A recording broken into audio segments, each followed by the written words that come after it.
Howdy.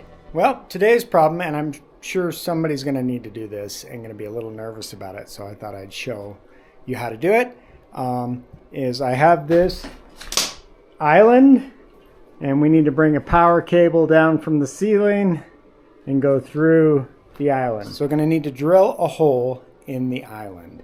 And it's pretty easy. You just got to get a coring bit. I ordered this one from Amazon, which is 1.1 inch. As you can see, they have a bunch of diamond teeth on the top edge. So this coring bit just goes on a grinder.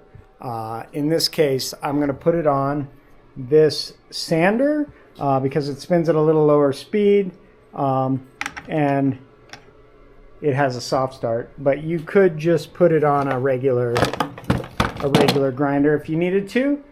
This is just going to work a little bit better. If you don't know this trick, before you do it, put a piece of like a wire, some copper or something around the spindle before you put this on, and that will make it so that it doesn't bind up and you'll be able to take that back off.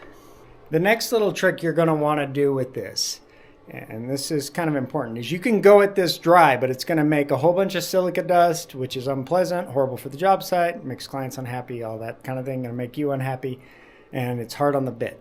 So use water, and it doesn't actually take a lot of water. You don't have to have a wet polisher to put it on or anything like that.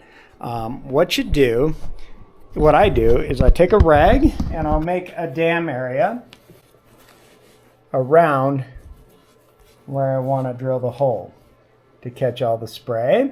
And what I'm going to do to make it wet is I'm just going to put some water in that area and get it wet to get started. And then as I make a divot, I'll just keep the divot with water in it, and the rag will catch the splashes as they splash out.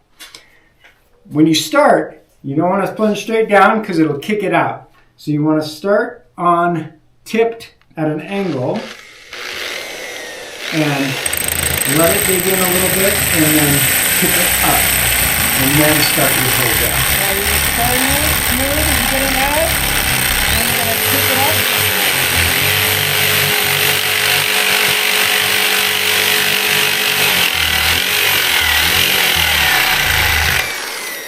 So there we go. We got it started there. You can see the little divot.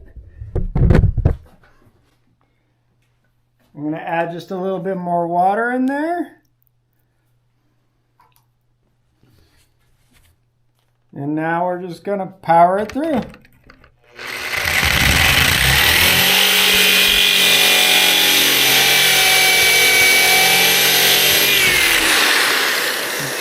some more water in there.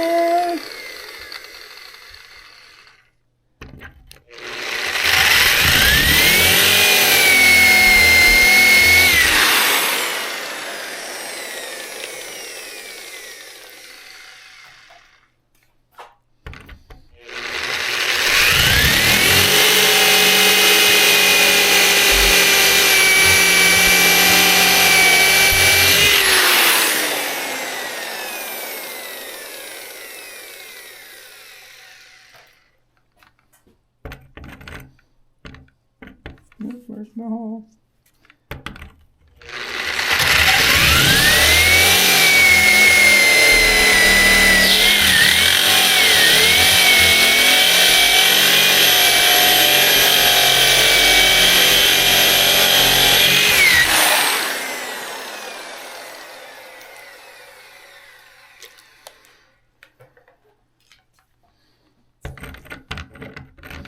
This is actually way thicker than a normal countertop.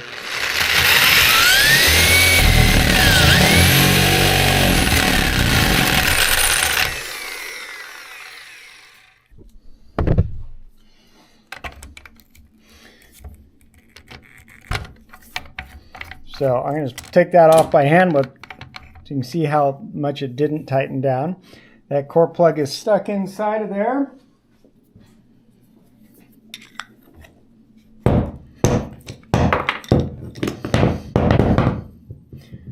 So there's the bit. There's 2 inches of the countertop. And there's the hole. Nice and smooth. Well, thanks for watching. I hope that takes any fear somebody might have about destroying a very expensive $1,000, $2,000 countertop with one of these. So just take your time, start at an angle, and then keep it wet, keep it cool, keep that dust down. There you go. Have a great day. Please subscribe if you would like to see more of this kind of stuff.